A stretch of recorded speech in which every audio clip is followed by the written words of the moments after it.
दोस्तों, आज मैं आपको जिस वारदात के बारे में बताने जा रहा हूं, वो वारदात मध्य प्रदेश के ग्वालियर में हुई थी। कैसे फेसबुकिया प्यार के लिए पत्नी ने अपने पति को ही प्रेमी के साथ मिलकर मौत के घाट उतार दी।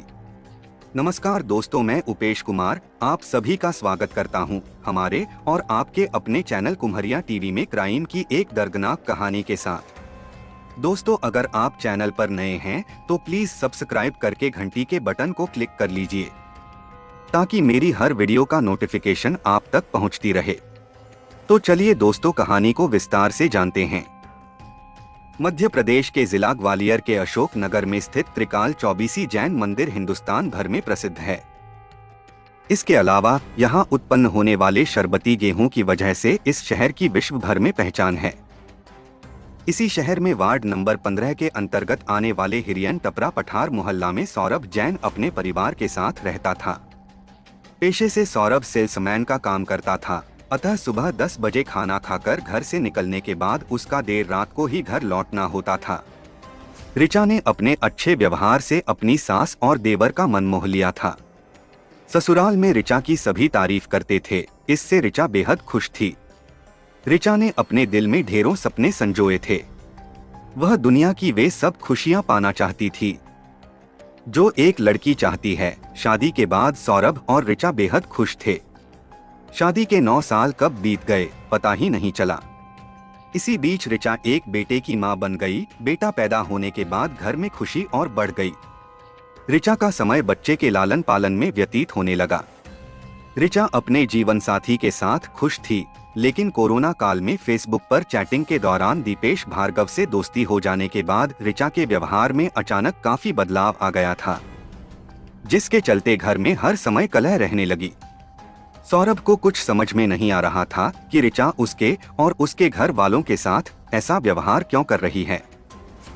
रोज रोज की किचकिच से परेशान होकर सौरभ ने एक दिन अपनी मां को ऋचा के बदले व्यवहार के बारे में बताया।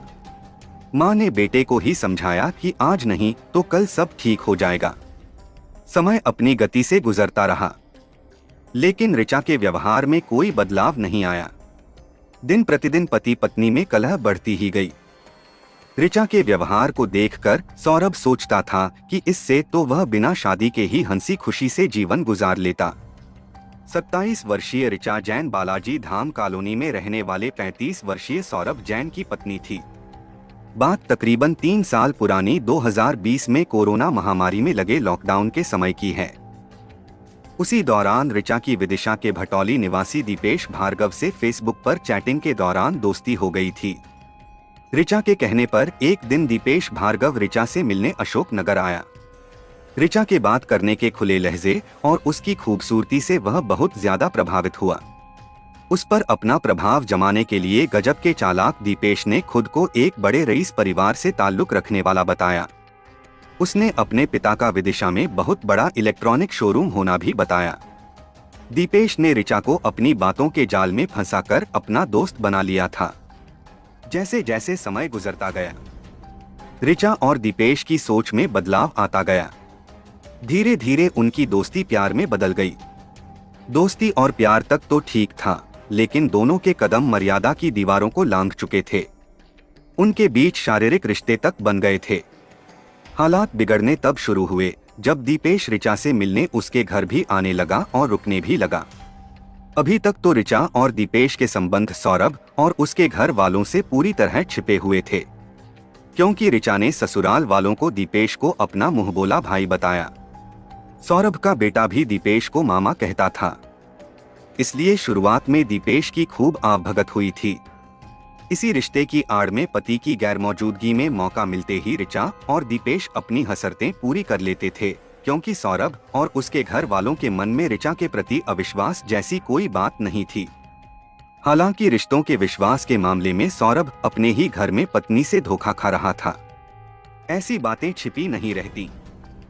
एक दिन सौरभ ने ऋचा और दीपेश को आपत्तिजनक स्थिति में देख लिया, तो उसने ऋचा को जमकर लताड़ा और उसे ऊंच नीच समझाई।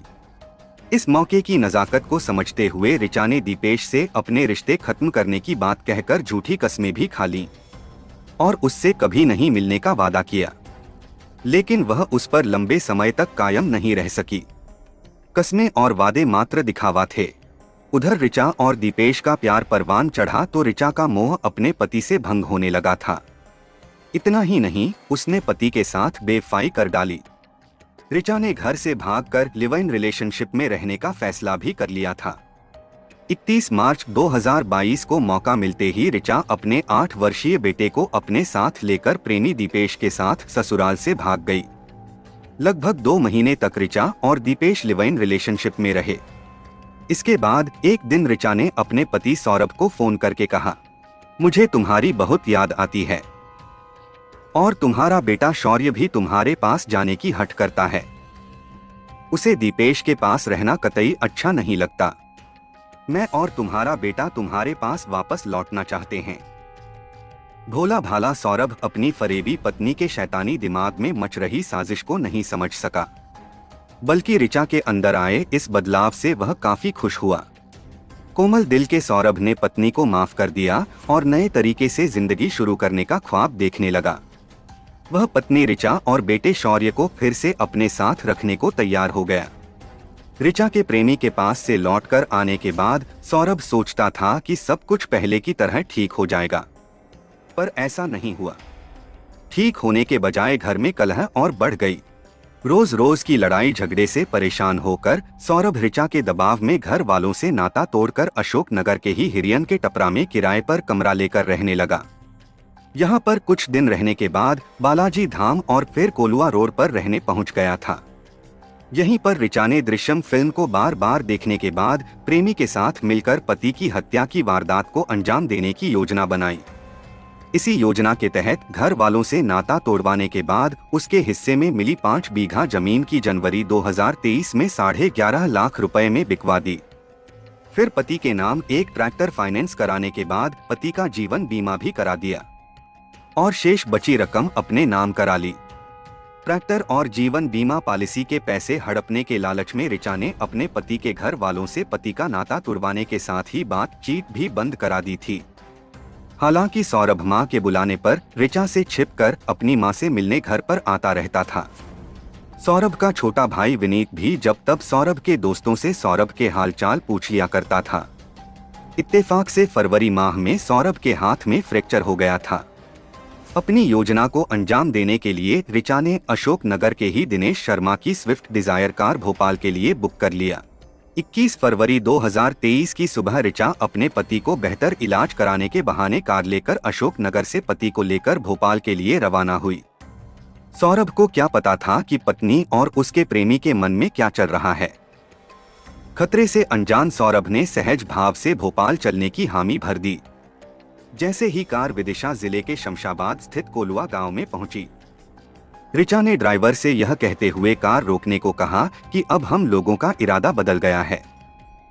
आज सिरोंज में रुकने के बाद दूसरे वाहन से भोपाल जाएंगे, इसलिए तुम अपने पैसे ले लो और अशोक नगर वापस लौट जाओ। पैसे लेकर ड्राइवर के जाते ही ऋचा और उसका प्रेमी सौरभ को सुनसान जगह पर ले गए।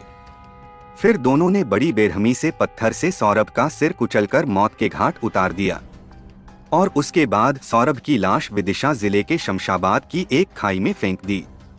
इसके बाद वह ससुराल वालों को बिना कुछ बताए प्रेमी के साथ लंबे समय के लिए उज्जैन, अयोध्या, खाटू श्याम जी, शिरडी की तीर्थ यात्रा पर निकल गई। तीर्थ यात्रा से लौटकर वह और प्रेमी के साथ सिरोंज में रहने लगी। कुछ समय बाद ऋचा के माता पिता भी उसके साथ रहने लगे। ऋचा ने 5 जून को बोगस पंचनामा और मृत्यु प्रमाण पत्र तक बनवा लिया। 5 महीने बाद घर वालों को सौरभ की मौत की खबर उस समय हुई जब ऋचा 10 जुलाई 2023 को अपने बेटे शौर्य की टीसी लेने के लिए पति का मृत्यु प्रमाण पत्र लेकर उसके स्कूल पहुंची। तब टीचर ने ऋचा से बेटे की अचानक टीसी निकलने की वजह पूछी तो ऋचा ने बताया कि शौर्य के पिता का एक्सीडेंट हो जाने से निधन हो जाने के कारण टीसी चाहिए। वह शिक्षिका सौरभ के पैतृक घर के पड़ोस में ही रहती थी, इसलिए उसे ऋचा की बात पर भरोसा नहीं हुआ।